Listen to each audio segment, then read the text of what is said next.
arrependei-vos. Arrependei-vos, porque é chegado o reino de Deus. Como é que se traduzia arrependei-vos para o latim? Penitenciagite. Penitenciagite. E agora? Por causa dessa tradução, entenderam que as pessoas tinham que pegar um chicote e bater nas próprias costas. Isso é fazer penitência. Mas o texto não manda fazer isso. A tradução correta é arrependam-se. Mas ninguém sabia dessas coisas. Por quê? Porque eles liam a Bíblia no latim. Quando a reforma aconteceu, esse foi o período do humanismo, do amor pelas letras clássicas. Os grandes homens do passado, os intelectuais do passado, os estudiosos do passado, sentiram uma atração muito grande pelas letras antigas, pelos textos antigos. E os textos antigos estavam escritos em que língua? Entre outras estava o grego. E qual é o livro mais longo em grego que nós temos? O Novo Testamento. O Novo Testamento é todo escrito em grego. Então esses homens começaram a estudar o grego do Novo Testamento e começaram a descobrir os erros de Jerônimo, os erros da Vulgata, e disseram: olha, esse negócio de adoração de Maria está errado. Esse negócio de fazer penitência está errado. O erro está aqui na tradução. Nada disso é ensinado na Bíblia. Quando eles compararam os ensinos bíblicos com aquilo que era ensinado pela igreja romana, eles perceberam que era como comparar um urubu com um querubim. Não tem nada a ver. Isso que nós estamos vendo aqui não é cristianismo. Essas coisas que estamos vendo, todas essas superstições, todos esses rituais, toda essa hierarquia, toda essa pompa, isso não tem nada que ver com a igreja dos apóstolos. Nós lemos aqui o livro de Atos, nós lemos aqui as cartas de Paulo aos Coríntios, mostrando como deve ser uma igreja, e quando nós olhamos para essas coisas e comparamos com a igreja que temos aqui, nós vemos que está aqui um querubim e está aqui um urubu. Não tem nada a ver uma coisa com a outra. E ficaram assustados com isso e se rebelaram contra isso. A reforma, entre outras razões, aconteceu por causa disso. Porque as pessoas redescobriram a Bíblia. E quando redescobriram a Bíblia, fizeram uma leitura dela que não era a leitura alexandrina, era a leitura antioquena. Eles leram a Bíblia como a Bíblia era. E uma das normas principais que eles observaram, eram duas normas. Primeiro, Escritura se interpreta com Escritura.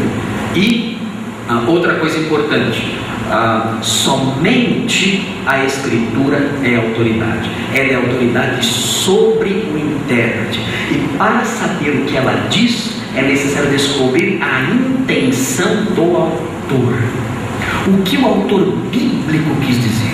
Isso é importante. Era isso que as pessoas teriam que descobrir. O que Paulo quis dizer quando ele escreveu. O que Paulo quis dizer quando ele produziu uma carta, o que reações ele queria criar na mente e na vida das pessoas. Essa passou a ser a preocupação dos intérpretes da Bíblia naqueles dias. Eles pegavam e falavam assim: olha, quando Paulo escreveu a carta aos Romanos, ele tinha um grupo de destinatários que viviam de um jeito. O que ele queria que mudasse na vida dos destinatários quando eles lessem essa carta? Então eles liam a carta procurando a intenção autoral, as metas do autor, quais eram os objetivos dele, quais eram os ensinos dele e como esses mesmos ensinos poderiam ser incutidos na mente dos leitores atuais. Esse é o objetivo deles agora. Vamos pegar a Bíblia e descobrir a intenção autoral, lendo o texto bíblico da forma como o texto bíblico é. E então surgiram grandes exegetas. Lutero foi um grande estudioso da Bíblia. Philippe Melanchthon, que era um grande amigo dele, não sei se os irmãos já ouviram falar dele, mas ele é o teólogo da Reforma, Philipp Melanchthon. Na Alemanha, ele tem o mesmo grau de respeitabilidade na memória do povo que o Martinho Lutero. Se você for a Wittenberg, que é a cidade da Reforma da Alemanha, você vai encontrar do lado de uma estátua em homenagem a Lutero, uma outra estátua em homenagem a Melanchthon, grande teólogo da Reforma. Do lado do Lutero está o túmulo de Melanchthon também. Homenagens a ele também como um grande exegeta, um homem que com 19, 20 anos de idade já era um doutor em teologia. Falava grego, lia hebraico, falava latim, enfim, era um gênio, um homem fantástico. E seguindo nessa esteira, já não na Alemanha, mas na Suíça, um outro nome de muito destaque foi João Calvino. João Calvino foi um exegeta.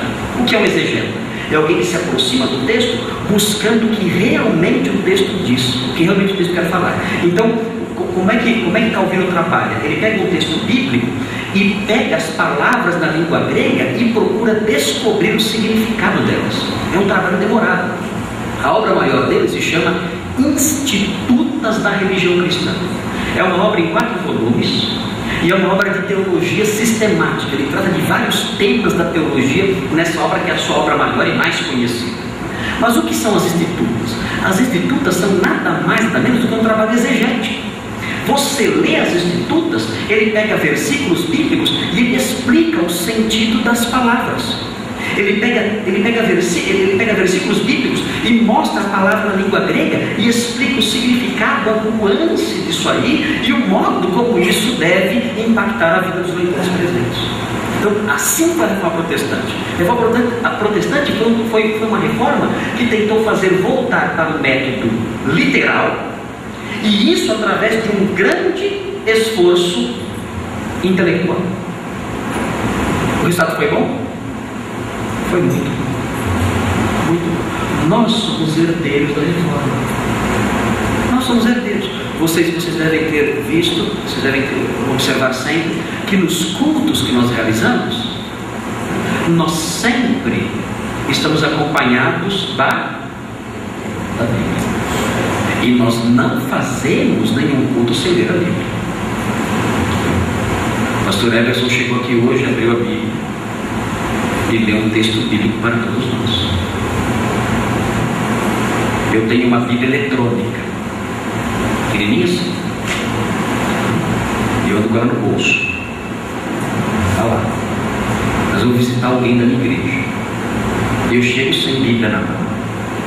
A pessoa já me olha estranho. O pastor está com demônio. Olha de rabo de ouro. Cadê a Bíblia do pastor? Estranha. Eu entro, sento, converso, tomo café, e a pessoa estranha. Que raio de pastor é esse?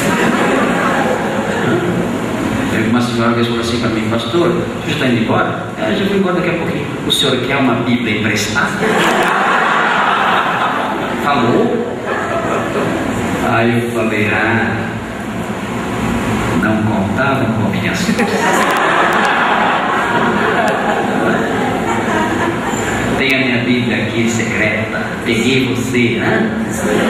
Mas essa atitude desses irmãos e irmãs é uma atitude positiva, porque reflete o quê?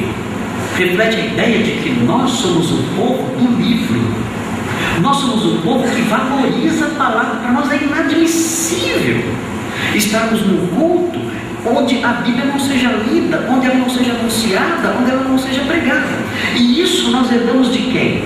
Nós herdamos isso da Reforma Protestante, de forma indireta. Claro, Deus atuou nisso, mas em termos históricos, olhando para os eventos que acontecem no tempo e no espaço, nós herdamos isso da Reforma Protestante.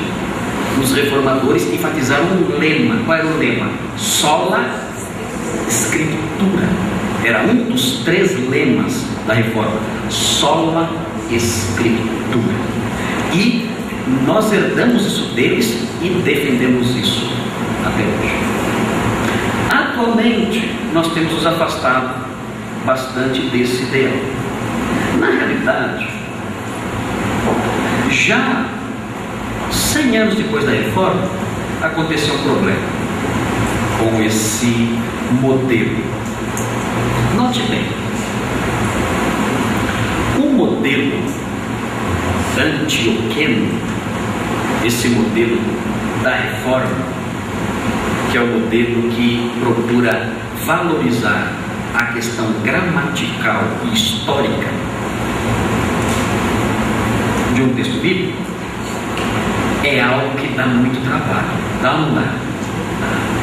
Por quê? Porque para você preparar uma exposição bíblica, não basta você só ficar fazendo como Ambrósio fazia, parar e ficar olhando para o texto tentando encontrar algum segredo atrás das letras. Para você tentar descobrir a intenção autoral e dar uma aula de Bíblia para as pessoas, você tem que tentar entender o texto original, você tem que ler talvez o livro todinho para captar a intenção do autor.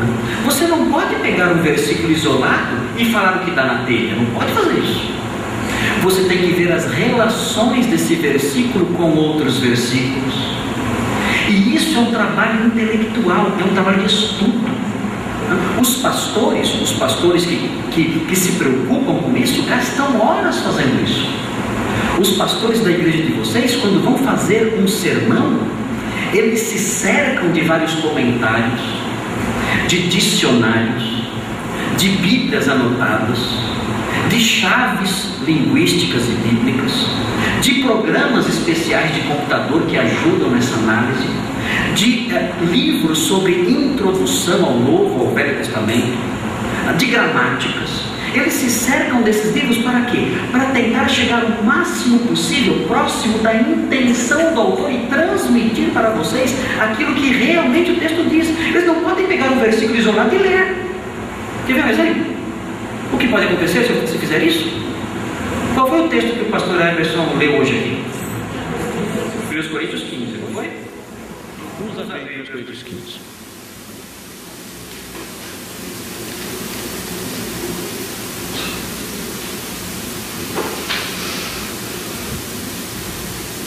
Eu vou pregar num versículo aqui agora.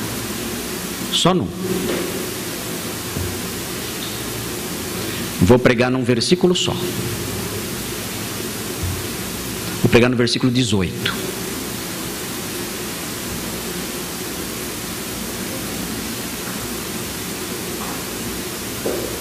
Posso? E ainda mais, os que dormiram em Cristo pereceram. Posso pregar?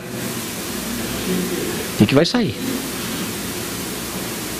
Eu posso pregar num versículo só desse jeito?